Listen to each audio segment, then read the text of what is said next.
Welcome back to MFO, everybody. Today we're out here and we're doing a little frog fishing, and we're gonna talk about some ins and outs of frog fishing. There's a lot of stuff that you guys have heard already, but there are some things that I know that in this video I'm gonna add that a lot of guys don't talk about. So summertime is frog fishing time. We are out here. The slop is growing over, and it's time to catch some fish on a frog. So guys, stick around. We'll be back right after this.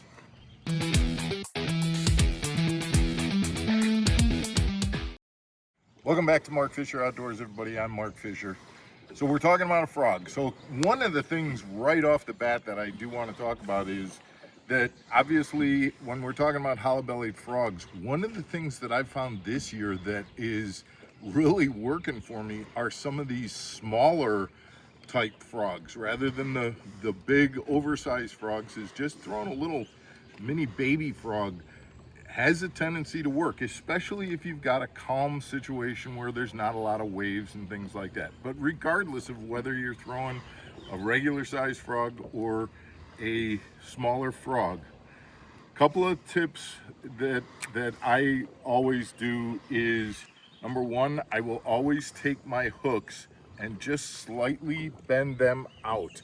Just take a needle nose plier, bend them out a little bit, because you want to be able to, when that fish grabs the frog, they are hollow, and but you got to be able to get that hook set in them.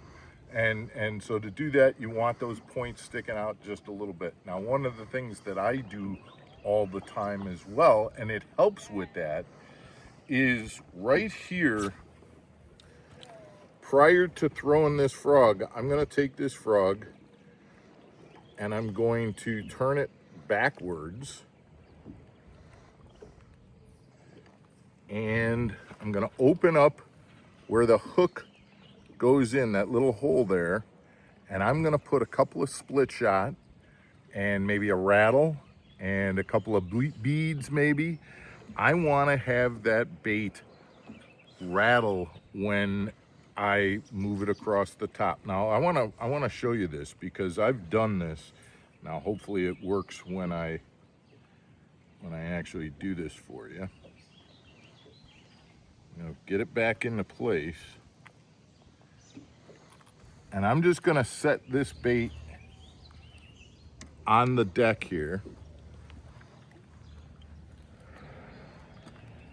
And let's get real close to it, and I'm just gonna move this bait.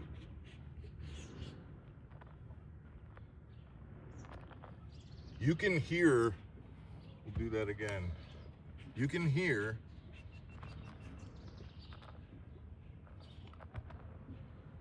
that bait just moving just that amount, and those rattles and those weights do two different things. One is, by having the split shot in there, it's actually giving your bait a little bit more weight, so it's sitting down in the water, or when it's coming over that cheese, it's sitting down, it's pulling that water, it's moving that water on top, which is letting the fish know exactly where that bait is. The last thing you want when you're frog fishing is having those fish come up and blow up 3 feet away from your frog. You want them honing right in on where it is.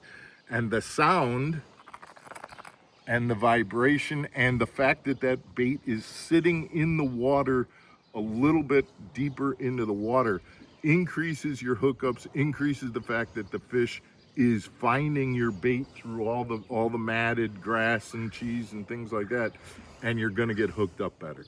So putting rattles and weights, but again, I know a lot of guys who just put rattles, and the rattles don't do it.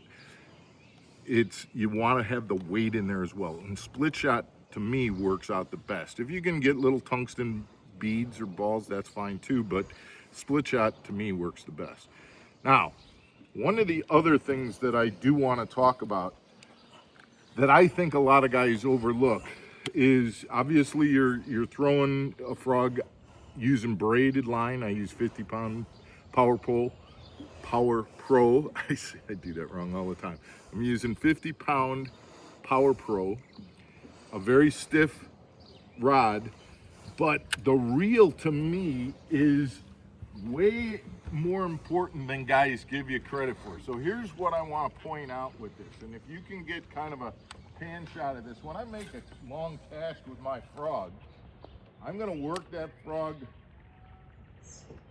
across the top.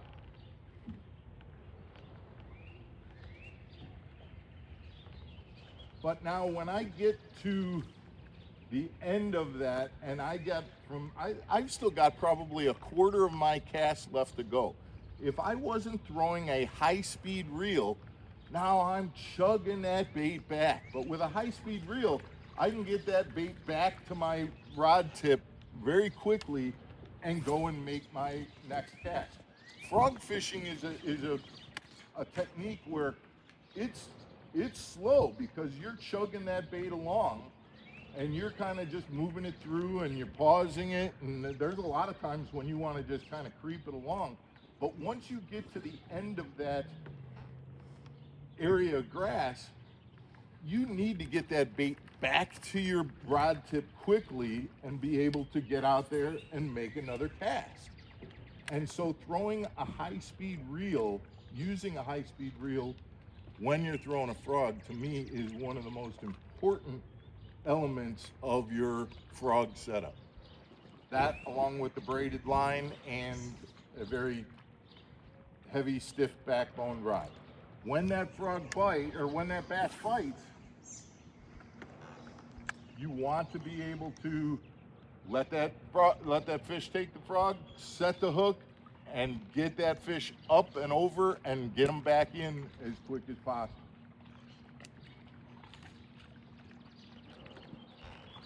Now, on perfect cue, we're going to get a blow up and we're going to end this video.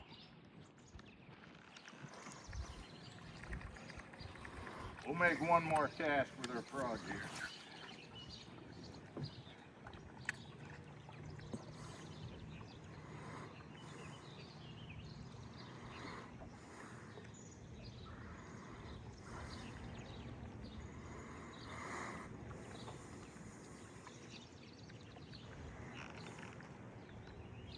Now, I did talk about the fast retrieve, but one thing I do want to point out is don't be afraid to work your bait at times through the grass and the mats that are kind of just sparse, especially if you see a little pad that's kind of off by itself, because quite honestly, a lot of times the fish are not as much in that widespread grass as they are in just little isolated mats, and that's especially true if you find isolated lily pads.